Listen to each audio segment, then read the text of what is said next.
한 소년이 조개 무덤에서 둥그스름한 질그릇을 발견합니다.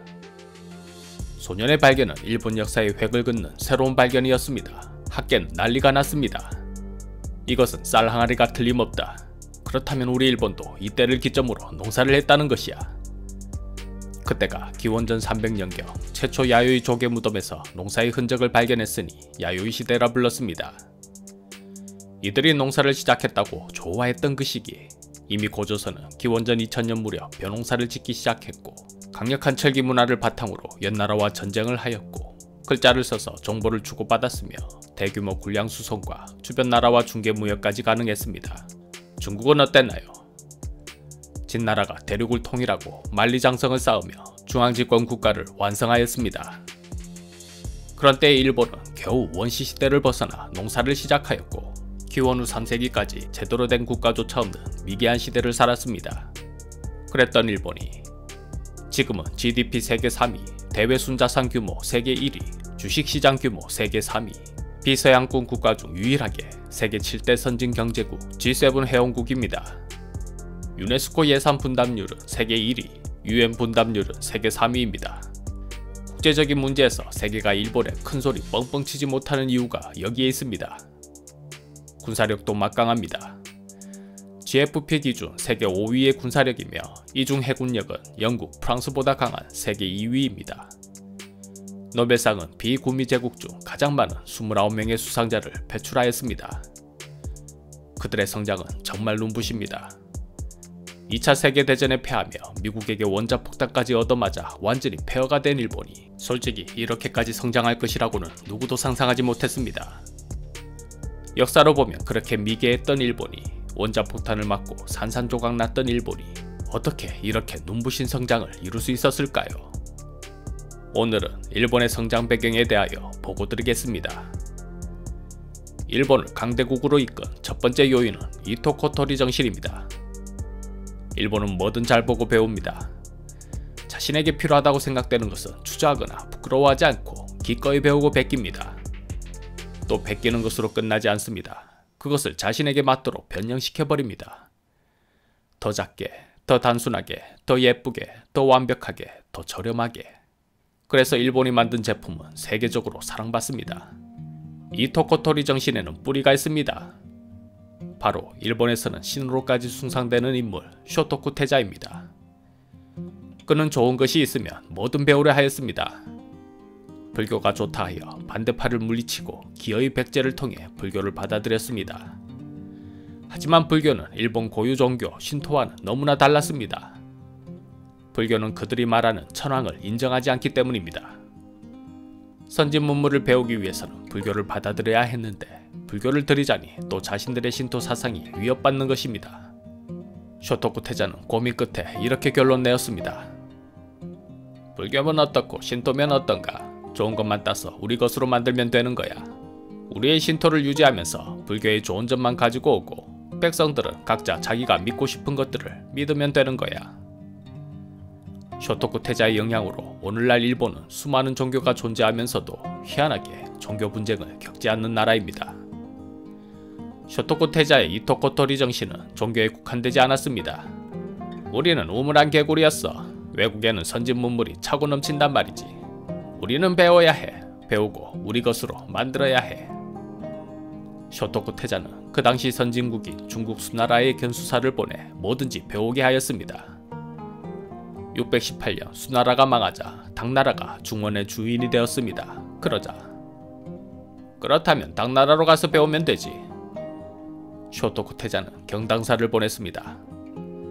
일본은 당나라의 선진 문물을 배웠고 이후 비약적인 발전을 이루어냅니다. 이것이 이토코토리 정신이며 그 뿌리는 쇼토쿠 테자였습니다. 훗날 메이지 유신 뒤 일본은 쇼토쿠 테자의 정신을 이어받아 서양에 단체를 보내 뭐든 배우게 하였습니다. 어떻게 하면 서양처럼 강력한 국가가 될 수 있을까요? 가르쳐 주시면 감사히 배우겠습니다. 자네들 식민지 있는가? 없는데요.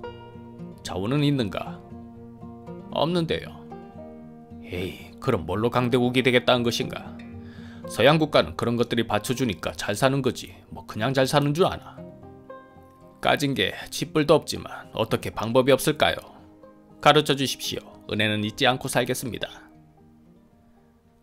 그렇다면 말이지. 딱 하나 방법이 있긴 한데. 방법이 무엇입니까? 독일을 모델로 해서 배워보게. 그들은 식민지나 자원이 약하지만 제품 하나는 기가 막히게 잘 만들어 부자가 되었네. 하이! 일본은 독일을 모델로 하여 정말 열심히 배웠고 얼마 지나지 않아 독일을 뛰어넘어 버립니다. 일본을 강대국으로 이끈 두 번째 요인은 이쇼켄메이 정신입니다. 한 가지 무언가를 이루기 위해 일생 동안 목숨을 바쳐 최선을 다한다는 정신입니다. 일본은 자부심과 명예를 목숨보다 소중하게 여기고 종신고용을 중시하는 풍토를 가지고 있습니다.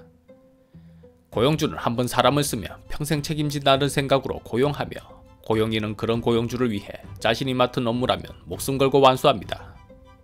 특히 1930년대 파나소닉사가 직원들의 고용을 보장하면서 폭풍 성장의 계기가 되었습니다. 이쇼켄메이 정신을 제대로 보여주었습니다. 직원들은 회사의 평생 고용을 큰 은혜라 생각하고 맡은 바 임무를 그야말로 목숨 걸고 해내었습니다. 이러니 회사가 어찌 성장하지 않겠습니까? 일본의 다른 기업들도 파나소닉처럼 이쇼켄메이 정신을 바탕으로 성장하였고 그 결과 1970년대와 80년대를 거쳐 일본 경제 최전성기를 이루어냈습니다. 자네들은 그냥 직원이 아니라 가족이네. 우리 회사가 이만큼 성장한 이유는 자네들의 노력 덕분이네. 성장한 만큼 월급도 팍팍 올려주고 보너스도 두둑히 주겠네. 감사합니다. 회사를 위해 앞으로도 목숨 바쳐 일하겠습니다. 뭐든지 배우고 자기 것으로 하여 끝내는 더 좋은 곳으로 만드는 이 토코토리 정신. 맡은 일은 목숨을 다해 완벽히 처리해내는 이 쇼켄메이 정신. 이 두 가지 정신이 오늘날 놀라운 일본 성장의 기초가 되었다고 사료됩니다. 하지만 그들의 정신에는 이중성도 있습니다. 타라이쿠, 즉 아시아를 벗어나 유럽에 들어간다고 하며 서양 문물을 배우더니 귀축영미, 영국과 미국을 타도한다며 전쟁을 일삼았습니다. 우리나라 6.25 전쟁 때는 평화헌법을 내세우며 끝내 병력 지원을 거절하더니 지금은 군비 증강에 사력을 다하고 있습니다. 다시 말하지만 우리 헌법상 우리 군사가 다른 나라를 공격할 수가 없습니다. 우리 군은 오직 방어만 가능합니다. 그때 우리는 참전하고 싶었지만 법이 이러니 어쩌겠습니까? 그런데 요즘은 왜 침략형 군비를 증강하는 겁니까? 시대가 변하고 있지 않습니까? 역사적으로 갈등이 많았던 우리는 이런 일본인의 이중성에 치를 떱니다. 그러함에도 이러한 이중성에도 불구하고 서양인에게 비친 일본은 여전히 동양 최고의 이미지입니다. 그들은 질서 있고 조용하고 남에게 피해를 주지 않습니다. 일본으로 여행을 가면 최상의 서비스를 받을 수 있습니다. 그들은 손님을 객사마라 하며 신처럼 받들어 모십니다. 음식은 정갈하고 깨끗하고 국민들은 질서 있고 친절하고 거리는 조용하고 편안하고 이러니 관광객들의 일본 여행에 대한 만족도는 최상입니다. 일본인 관광객에 대한 평가도 최고입니다. 한 호텔 관리자의 말에 따르면 일본인이 머물다 간 호텔은 청소를 하지 않아도 될 정도로 깨끗하게 쓰고 간다고 합니다. 있는 듯 없는 듯 조용히 지내지, 체크아웃 확실히 지키지. 그래서 관광업계자들은 일본인 관광객이 오면 쌍수를 들고 환영합니다. 세계 호텔 관계자들이 선정하는 최고의 여행객으로 일본 관광객이 대부분 1위를 차지한다고 합니다.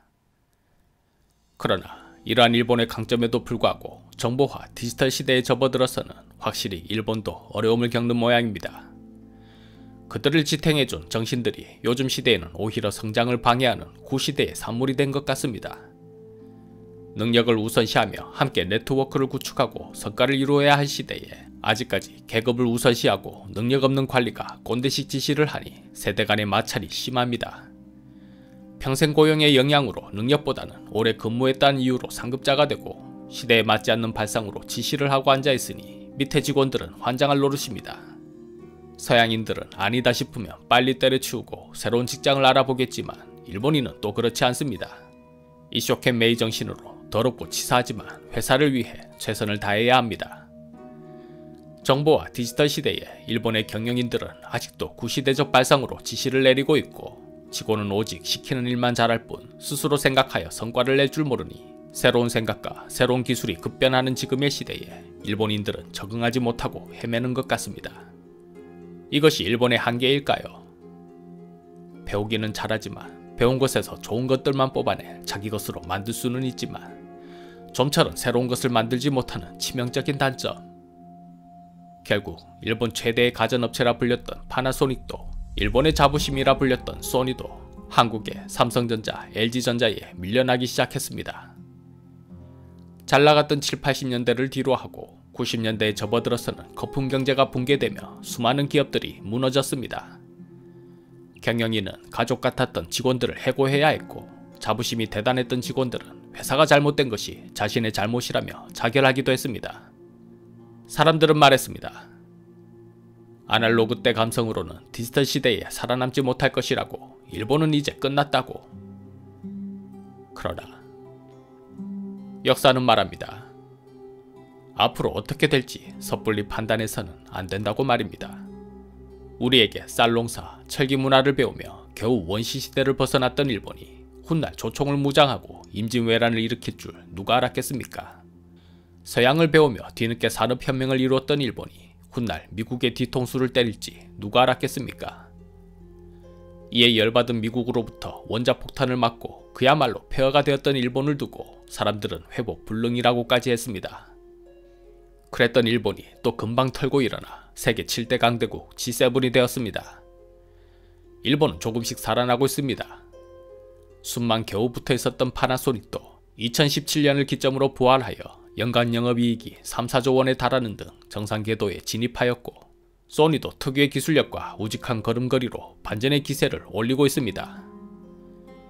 역사에서 일본은 늘 한 발 늦게 새로운 정신을 만들어 변화에 맞추어 나갔습니다. 농사도 늦게 시작했고 산업혁명도 서양에 비해 많이 늦었습니다. 그러나 그들은 한번 시작하면 무서운 속도로 발전했습니다. 지금 비록 일본이 새로운 시대에 고전하고 있는 것은 사실이지만 또 언제 그랬냐는 듯 금방 적응하고 새로운 정신으로 무장하여 폭풍 성장할지는 아무도 모릅니다. 우리가 일본에 대해 방심해서는 안 되는 이유이기도 합니다. 신이만 물러나옵니다.